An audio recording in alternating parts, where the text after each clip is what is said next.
The world is in the grip of a crisis that stands unprecedented in living memory. We are talking about the COVID-19 pandemic.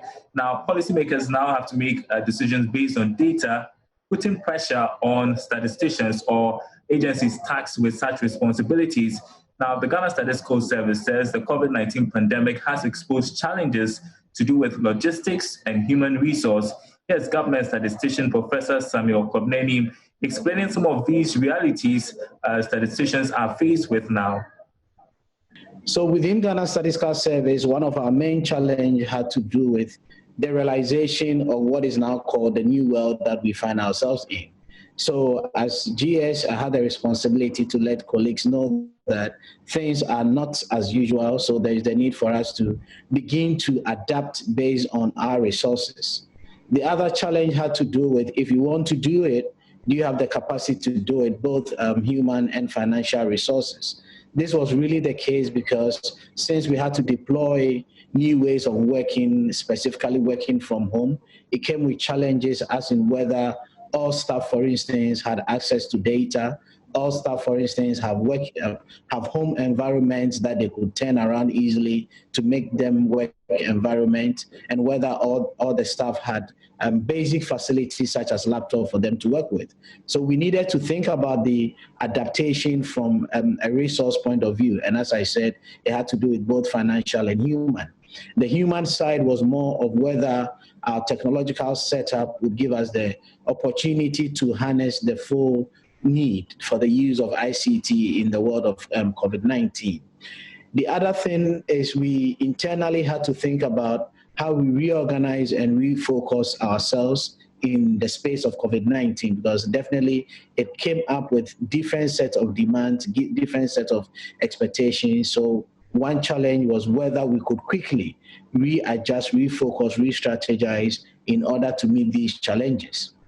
At the national level, it was much more challenging for us because this was a period where a lot of policymakers were looking up to Ghana Statistical Service for data that hitherto we didn't think it was our responsibility. I mean, a typical example is whether we had ventilators to accommodate any increase in infections, whether we have adequate hospital beds to address the challenge, and whether the diversity of data that is needed, we can really set ourselves forward for it. So the expectations from the national side also impacted on whether, as GSS, we are in a position to respond adequately for it.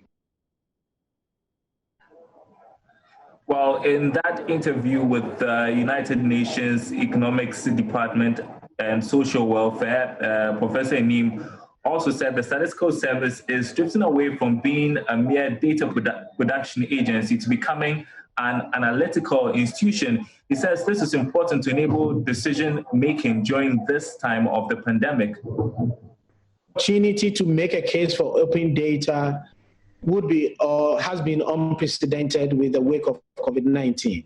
Clearly, COVID-19 has brought to the fore the need to sort of come together and do a drive for open data. And if you are not doing it as a country, some other international organization will be doing it for you.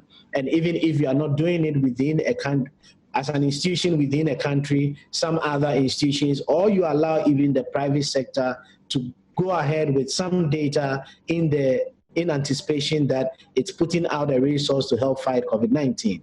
So the point of open data, I think, the relevance of it has been more than emphasized in the wake of COVID-19. I think the challenge here is how to manage it, and as you rightly asked, the risks that are associated with it. And from my point of view, the way to manage it is a lot more sensitization, advocacy on the need for harmonization of the data that we put out there. And as I indicated earlier on, if we have to fight a pandemic and it requires urgent use of data, put it out there, but it's good to always put a footnote that it's an experimental data, it's not going through the rigor of validation and quality assurance. So its use has to be, we have to engage with it with caution. So how to harmonize it, how to come together and quickly put a framework through which open data would be relevant or serve a good purpose rather than be harmful to our economy is what we need to think about. And one way of doing that is to heighten the collaboration that is needed across the different sectors. And the way we can do this is to adhering to the tenets of quality statistics, which one of them is transparency. And where we talk about transparency, it's about the metadata that governs the data that we put out there. In most instances in developing countries, when we talk about open data, we think about only the spreadsheet. And this is where the challenge is coming from. If you put a spreadsheet with the numbers out there without adding on the metadata which describes the limits, the scope, the challenges associated with the data, it becomes very problematic, and its use can lead into a misplacement or mistargeting of the right purpose.